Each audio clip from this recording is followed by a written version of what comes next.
Good evening and welcome to the Power of Now. Pardon our tardiness, but I'm Coach Mitchell. And I'm Coach Darren. We're so glad that you could join us tonight. Tonight, we just want to go over some of the things that we've already gone over before, but we really want to get into how you can grow your own produce just from the scraps in your kitchen and from the foods that you purchase from the market. And we have a really nice assortment from seeds to vegetables, from heads of cabbages, just a variety of vegetables that you can get started just from the things you bring home from the supermarket or the farmer's market. Coach? Yes, and when we use the term scraps, what we're really talking about are the leftover pieces of the produce that we often would toss away.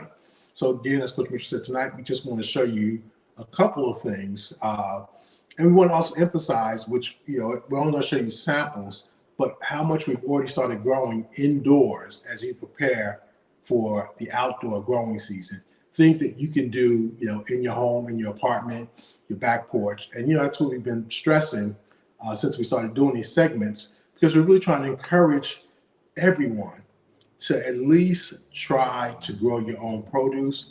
And again, if you have children or grandchildren, you want to get them involved. And what we're going to share tonight too is you're going to see some of the containers that we use to start growing, some of the produce. So I think we're going to start off with maybe the potatoes. Oh, yes, because they are, again, another food that you can just start actually growing in your pantry, and you don't even know that you are actually growing another source of potato. Yes, because here's the thing, we have to think on the Power of Now session, we say that life is always lifing.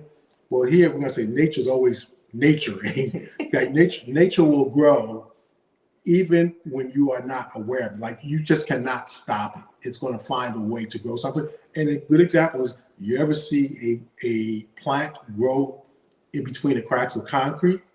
Which means you just can't stop it. Nature will find a way to grow. So what we want to do is, again, just show you how we leverage that. And were you going to say something, Coach Mitchell? No, I was just going to say nature is always giving. Yes. It's always giving. And we want to take advantage of it in our kitchens, in our homes, in our gardens, inside and outside. Yes. Now, there are so many reasons why you want to start this journey. And again, it's not an end-all, be-all solution. You're not going to be able to grow everything, but you want to start. And there are reasons for that. People complain about the prices of produce. They complain about the quality. But yet, some folks never do anything. Well, we're giving you a solution, an option for you to start taking control. On the I Am Well platform, we encourage people to take control of their health. Mm-hmm. Well, here, we're trying to encourage people to take control of your food supply as much as you can. Mm-hmm. Right. So, go ahead. No, I was going to say, we emphasize, making your voices heard when we talk about social issues, the things in this world that may be happening in and around us that impact us. Well, food scarcity and food deserts, as Coach Darren just said, inflation is impacting the cost of food, and it's getting so expensive.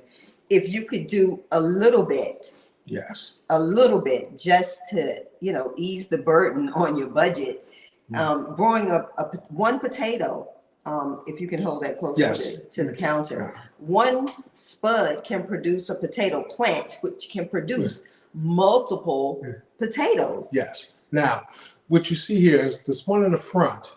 Here's what we normally see in our pantry.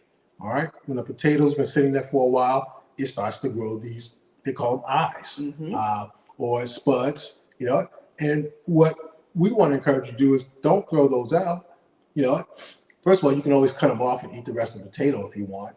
I don't know if people just throw their whole potato out because they just think it's bad. It's not. It's trying to live and regenerate. Exactly. So what you can do is just cut that little slice off with the eyes on it, and then you take it and you can just put it, where there's water just touching the bottom of it, and it will start to do something like this second one. take this one off. Okay. All right, you see, yeah, their roots starting to grow. And then you have the green part, which is part of the plant. Now, potatoes, like say tomatoes, they grow above ground. Potatoes grow below ground.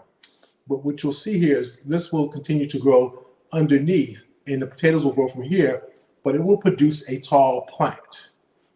So that's from the first thing I showed you. It then becomes this. And Which you see the roots that are yes, the roots right here. forming. The roots are formed, which will lead to the growth of potatoes. And here is one that has been planted. Mm-hmm.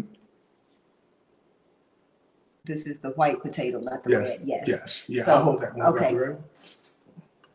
Right. Yep. So, yeah, what we have here are, again, eyes from a white potato. That's the plant growing. And then in that one is from a red potato, which has 3 plants growing. My arms aren't long enough, Okay. but I think they can see it. Yes. Okay. Yeah. And if you notice, even the leaf structure is a little bit different on the red potato than it is on the white potato. Yes. And the stem is very strong now on the white potato. But again, you have the different stages from harvesting the spud from the potato from your pantry to the growth of the roots to get them established so that you can plant them. And this is going to go outside, and we're going to not have to buy potatoes in a couple of months. Yes. Because we'll be harvesting our own. Now, that one little plant may grow, I don't know, 12, 15 potatoes.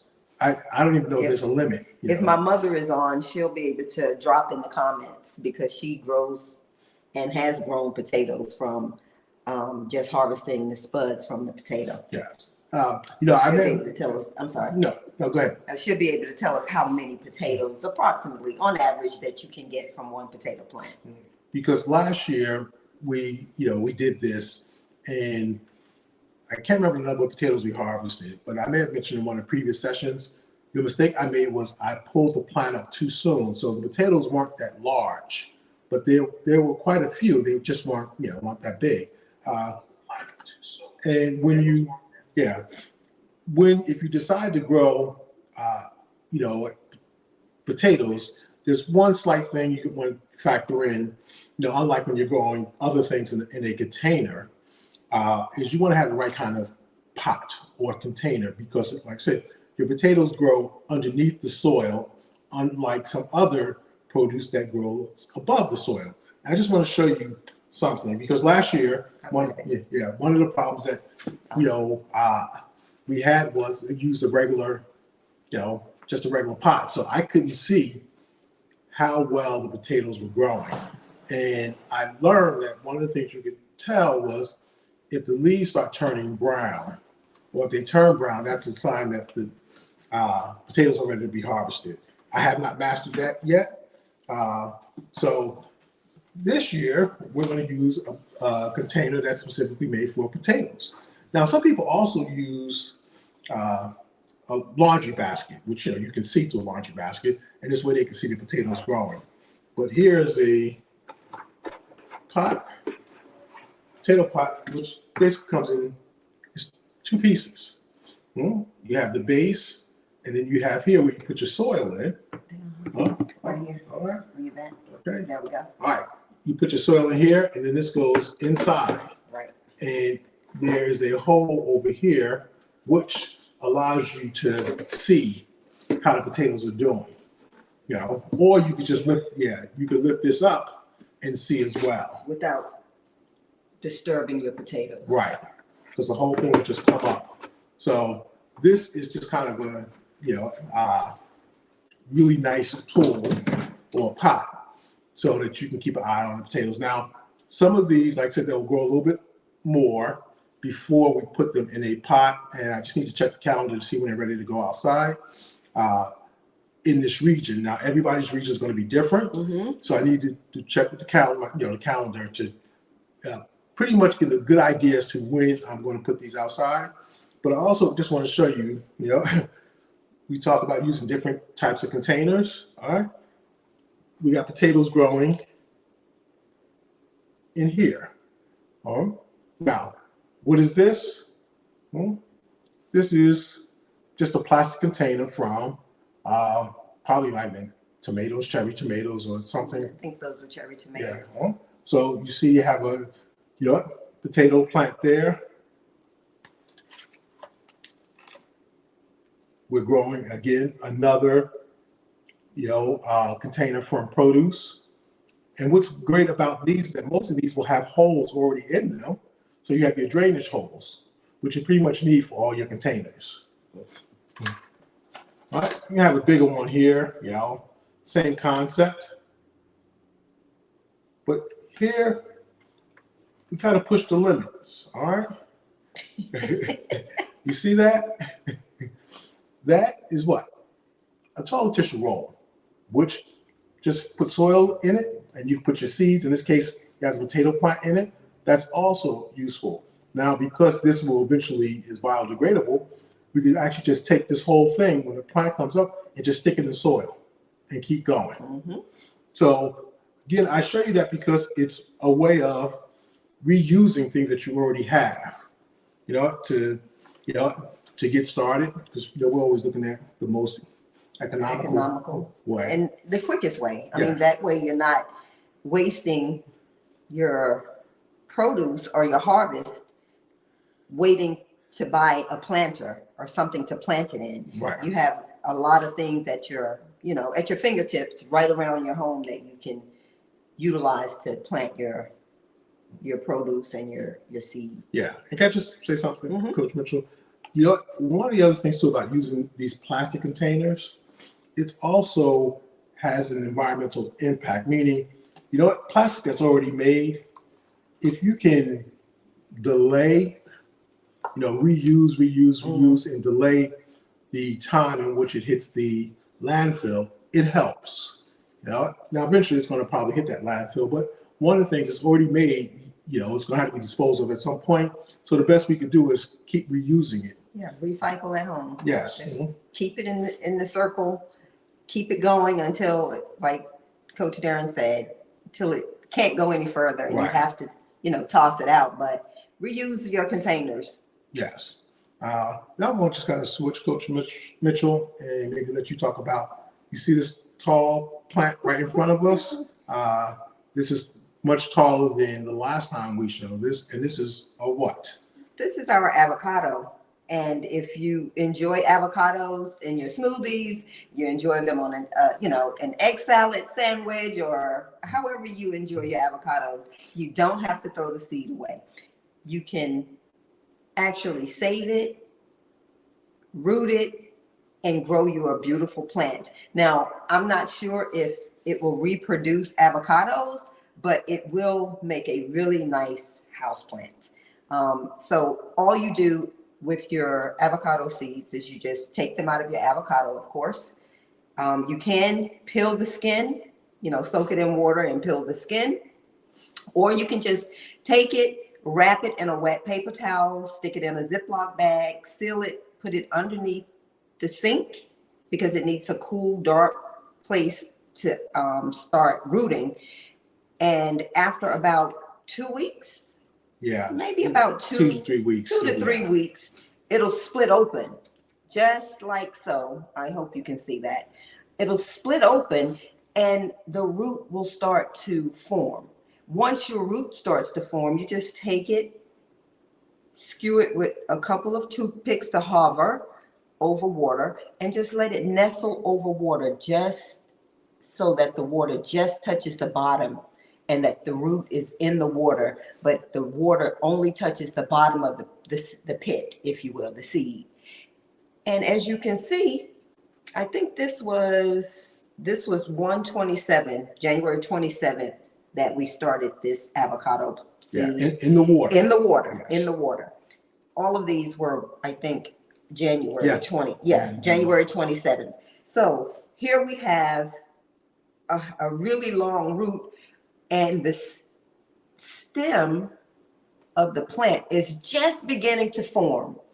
It's really delayed. It's a little slower than its sisters or brothers. It's an avocado. We'll call it a brother. we'll call it a male.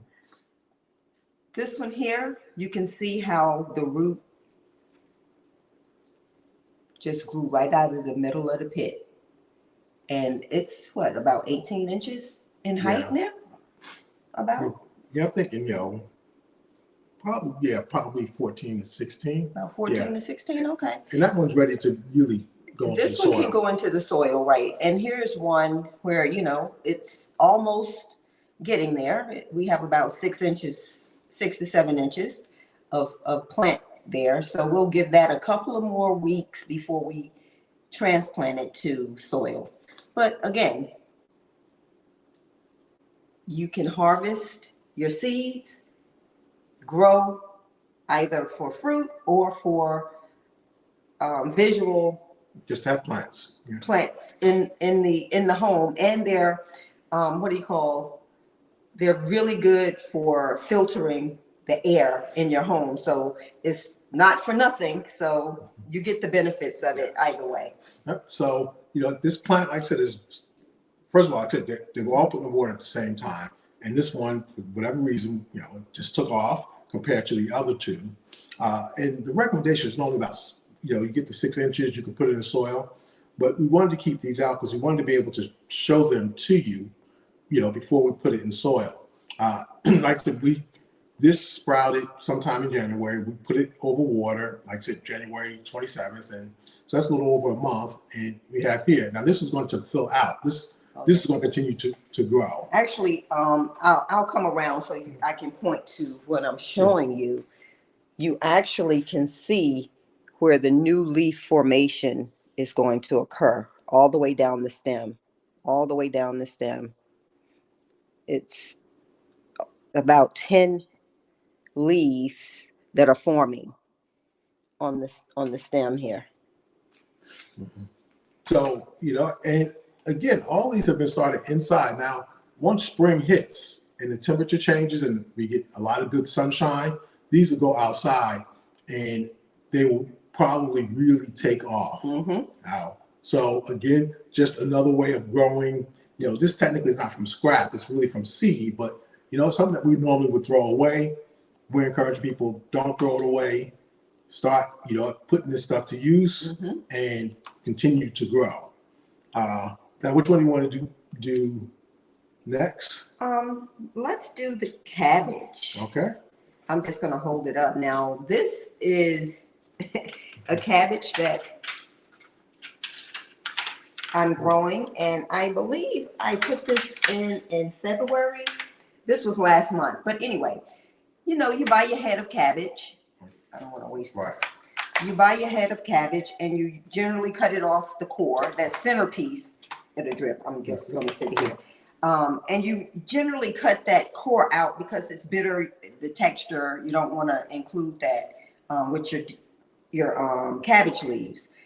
What I did with the core, and it was, I would say about 3 inches thick, is I just skewed it just like we did the avocado seeds with some toothpicks, hovered it over a jar of water, just letting the bottom of the core rest in the water, and waited for the roots to grow.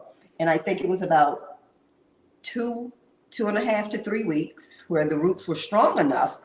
And then I was able to transfer it into a pot of soil. And I think you can see that. I hope you can see it. But as you can see, the leaf formation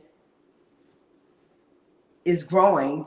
And as soon as the weather breaks, as Coach Darren said, we're going to transfer this outside and put it in a larger pot so that the cabbage head will have an opportunity to grow and develop, and hopefully into a nice big cabbage. And in a couple of months, maybe I'll be showing you the cabbage that I harvested from my cabbage plant from the scrap that I salvaged and started a new plant with. And if it's, anything like, was it our collard green plant last year? Yeah. Like spinach, you basically harvest the leaves and it will just continue to grow, as long as it's in season. Well, I'm just gonna caveat that a little Okay. bit for the cabbage. We're not going to harvest the leaves from the cabbage. Okay.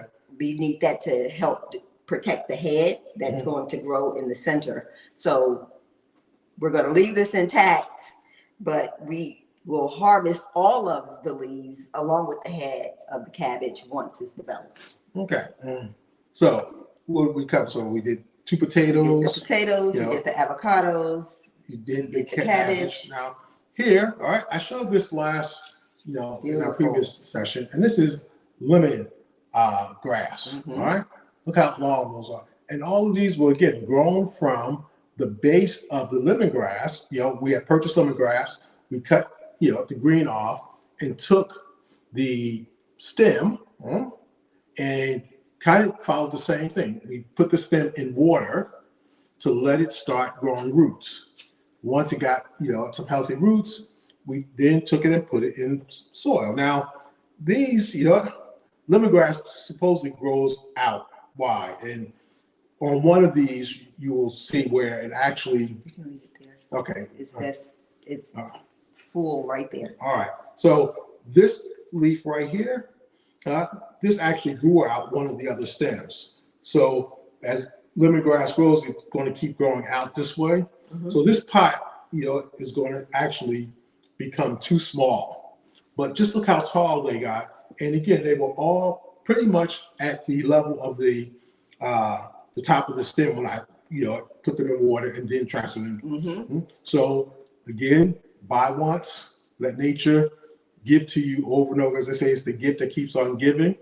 And again, I keep saying this has all been done inside so far. So anybody can do it. Right, and that's ready for harvesting again. Yes. And what we'll do is dehydrate it, Mm-hmm. dry it out, and chop it up so that we can use it in tea and in our recipes. Yes. Mm-hmm. So that's our lemon balm. And you have we have peas, except the peas didn't really come from scraps. Did they come from seed? They really came from, we had done some microgreen pea shoots, and I was able to harvest most of the pea shoots as microgreens, and then there was some that was left over, and I said, again, let me just try, and I took what was left over and kept watering them, and they continued to grow. Mm-hmm. So they went past the microgreen part, and they started to form the full mature plant. Then I separated them. Now, what Coach Mitchell has in her hand is one pot that has, I think, 5 pea plants, which this is the first time I'm growing peas, so I have no idea what it's going to grow into. But just so you know, this is 5. There's a small pot right there, which I think has another 5. And we have 4 pots already outside because peas, they consider a cold hardy plant. So, even though, we're just now starting to get warm weather where we are, we still have some cold nights, but the peas will be able to handle it. So we have 4 pots with about 5 pea plants in each of them. Yep, and I just want to point out the growth structure of the stem here. It's a viney plant, so once we take these outside, we'll string them up because they're going to need support, and because you don't want them laying on the ground because they need the structural support in order for the pea pods to grow at length. Yes. So, and again, once we transition to outside, we'll show you some of the creative ways of how we picked up things here and there that just serve as a trellis. So again, we're trying to keep everything economical and creative. So right there, we got all of this out. So again, 2 small pots, 4 larger pots outside. Plus, we've already had the microgreens, which we consumed. And let me just show you this. what do you want? No, it's right here. Oh, okay. All right. Now, I'm about to get geeky here, but some of you might recognize what these are. All right. These are, those little test tubes that you might have used in chemistry class at some point in your life. All right. Well, I use these for when I have small, just stems, and you know what? I want to put in water so they stand up easier. If I put them in a jar or something, they tend to lean over. So these serve as, you know, just a container to allow me to root certain things. So you will see here, these were also more pea plants that are growing, and eventually they'll get transferred to a pot. Now, all of this came out of a pack of seeds that cost 25 cents. Yep. And we promise these are not serum or plasma or blood collectors. Right. No. We're growing plants. We're growing plants. And in here too, just show you being that I had some. These are carrots. Again, we did carrot microgreens. These were left over, so tried to rescue them, stuck them right in here for water, and you will see they are rooted. And if you have kids or grandkids, trust me, try this with them and watch how excited they are to just plant and see the fruits of their labor. Their kids love gardening. They really do. It amazes them to see how things grow. And this would be a great project for, you know, the kids. Yes. And here, you know, we have, of course, it wouldn't be growing from scraps or growing your own if we didn't highlight my pineapples. Yes. You know, I'm a pineapple grower enthusiast nowadays. So I have already 7 established pineapple plants, one that's really mature, too big to bring over. But I've started a couple of more. I have 3 new ones that I've transferred to pots. Coach, I'm going to hold that one. I think the roots have started to grow out on that crown. Yes. Mm-hmm. So if you just turn it around. So I have 2 new pineapples. I couldn't resist harvesting the crowns and saving them to grow because they looked so beautiful and full. So we have roots growing on the biggest one here. In a couple of weeks, that'll be ready for transplanting into soil. This one is taking a while for the roots to grow. Usually they grow out of the side here. But as you can see, I hope you can see it, really tiny roots are growing on the bottom there. So that's going to take a couple of weeks to get established, and then I can transfer that into soil. And that'll bring my total up to 12 pineapple plants. I'm going to have a whole pineapple garden, yes. You know, I didn't want to say the other word, right? Okay, and here is one of the newer ones that you can pick that up for me, that I've transplanted. It had established roots. I set it in the water for a couple of weeks. It had established roots, and it's now in soil, and it will go outside where they love the sunshine, and hopefully I'll have a pineapple in a year or two. Right. Now, you know, if you're looking at these, you know, these pineapple plants, and they may look a little stressed, you know, you might see the brown leaves or whatever. That's just, you know, due until once they start rooting, they get some sunshine. Mm-hmm. And if you look at, you know, Coach Mitchell's older plants, you will see they become full green. You know, so, you know, they're now just going through their growing stage. Right. It's going to go through the little growing pains. And like Coach Darren said, the little brown, if you see the browning leaves, you can just get you a clean pair of garden shears. You want them clean, you want them sterile, and you can just nip off the brown, just cut it off, a clean cut. It's like doing surgery. It's like performing surgery. You have to have sterile equipment, sterile tools, and you want to make sure that you don't cross-contaminate. Get shears specifically for the sole use of your pineapple plant if you're going to grow pineapple, so that you can cut the browning tips off of your leaves, of your plant. I'm sorry. Well, and that's it. Yes. So, you know, again, what's behind us is an assortment of things we're growing. Mm-hmm. All these are really from seeds. And we have on another table a container where we're growing a variety of tomatoes.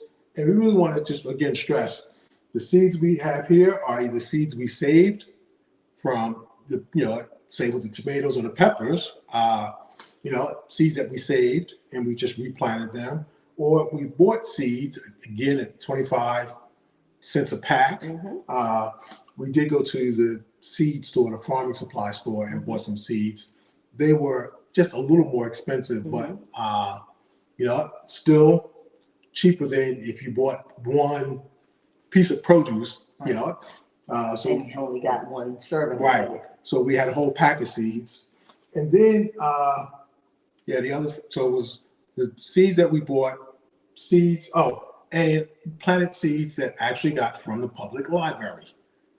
So wherever you are, we want to stress to you, check your public library and see if they have a seed library. Our public library seeds are free. And actually it was easier to get seeds than it is to get a book.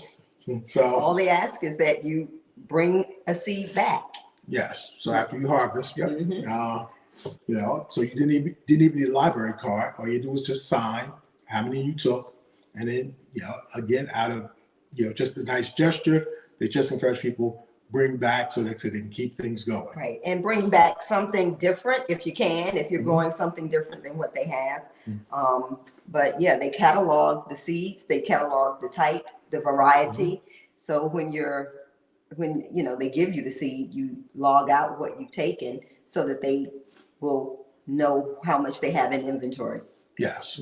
Yep. And one other thing we want to stress, it would be remiss of us if we didn't talk about getting little tacky bug stickers for your pots, because your plants will attract gnats and aphids. So you want to try to mitigate that before you see them, so that they don't just overpopulate, because then it's a beast to get rid of them. You have to take all of your plants outside, and that's a whole other process that you don't want to have to go through with your plants. Buy you some neem oil so you can spray your soil and your plant leaves. That's a natural oil for your plants, and it keeps the little gnats or aphids, fruit flies away from your plants. So these you can buy.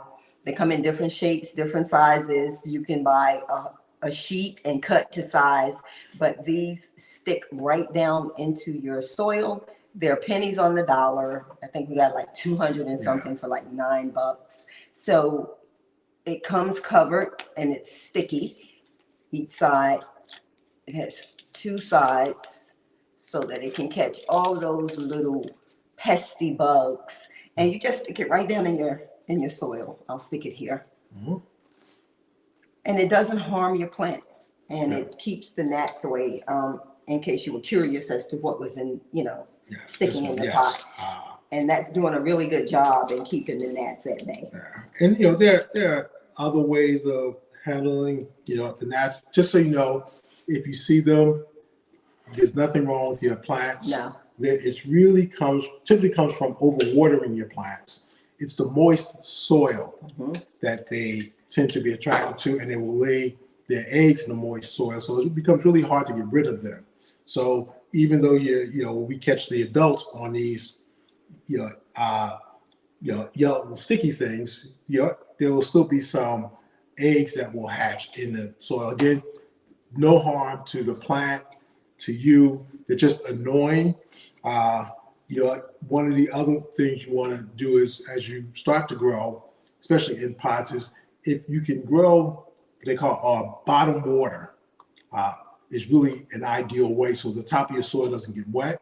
If you can always water from the bottom, in most cases you should be able to do that. In some cases you might not be able to, but that's what you really want to do. Now we all know when we start out, what do? We water from the top. Water from the top, because we don't think the roots are getting enough water if we water in the bottom. Right. Trust me, the plant finds a way to absorb it. Which is kind of ironic that we think that way, because the roots are at the bottom, but we will water from the top.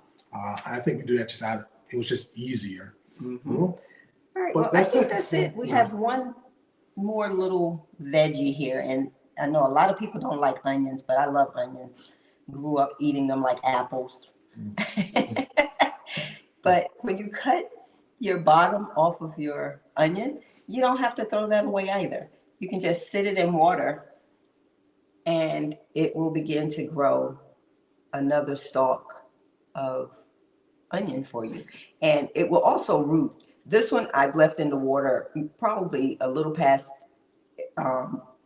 time to transfer to soil, but it still has roots, and I'm going to stick it in the soil. But you can see the green part of the onion, the chive part of the onion is beginning to grow. So I'll put this in soil, and we'll harvest onions, and we'll have fresh homegrown onions in a couple of months.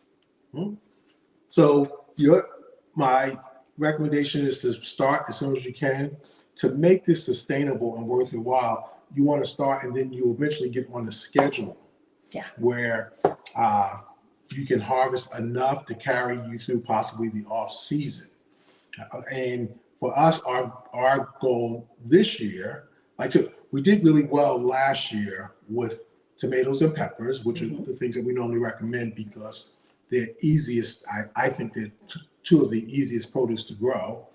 But we really want to try to step it up this year and grow a large variety of tomatoes and more. We actually did really good with spinach as well. Yes. We did really, really well with spinach. And we have spinach outside that is really cold hardy, and it survived the winter, which we don't and haven't had a real harsh winter down here anyway. But we actually did really well with the spinach because we had maybe 3 or 4 servings? Yeah, 3 or 4 meals, 3 or 4 harvests from the spinach. Yes. Yeah. So, in one of the planting groups, gardening groups, I should say, that we belong, a woman made a recommendation to someone starting out, and I really, really feel the same way about food. Once you start growing your own food, you'll never look at your food the same. And which is why I recommend from a health and wellness coach, as you take people through various stages, is you want to get them to eventually start growing their own food because it's really about nutrition, and growing your own food will bring you closer to nutrition. Or I usually go the other way. It's getting them to focus on nutrition more so than calories or anything else, because it's easier to make that transition and understand how growing your own food is just the next step, when you're on a nutrition journey, more so than on a calorie journey. Right. All right. Well, I think that just about does it. Did you want to talk about the humidifiers? No, we touched on that before, but when you're growing indoors, it's good to have a humidifier because, it helps to, like these will just mist the plants every so often to give that humidity that plants need. Also, keeping your plants close together also will help with the humidity, But that's really about it. Next week we're going to really focus more on some seeds and show you some of the things that we're growing, and we'll be closer to spring. For those who joined us in our last session, I challenge you to start the process. I don't know if you did, but we really hope people, if you're listening, that you do this, you do start. I have to give a nod to my brother and his wife, James and Beatrice, who have started, and they have a really nice, established seeds and scraps like collards, lemon trees, lemon seeds, and they have the plant is coming up. So they started, and they'll be ready to transfer their indoor garden outdoors into the garden within the next week or 2. Yes. So, kudos to you. Yes. And again, anybody else out there, if you are doing this, please share, your progress with us. If you have questions, we belong to groups that have, one group has 3 million members globally, and it's just a nice vibe because people are there to help one another. And I think it's real important for us to do the same. Now, the one difference is on their platform, they're just individual gardeners who are exchanging Just ideas. sharing ideas Yeah. and some of the lessons learned. And always there's, people there to help with suggestions on, if you have an issue or you encounter a problem with, your plants. You drop a question into the comments and you get 1,000 responses, and it's so positive, and it's all about community. Yes. Which is what gardening is. Like, just like plants like community, we too like community as people. And where we differentiate ourselves is that we're actually giving you, excuse me, my nose, I don't know if it's allergies, hay fever, I don't know what. We are sharing step-by-step instructions to get you moving. So again, please, join, please share, please, again, be part of the journey. Absolutely.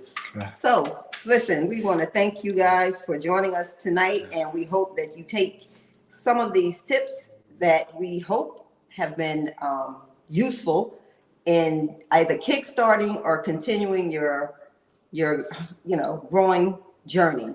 So Remember, you can use anything to grow in. All right.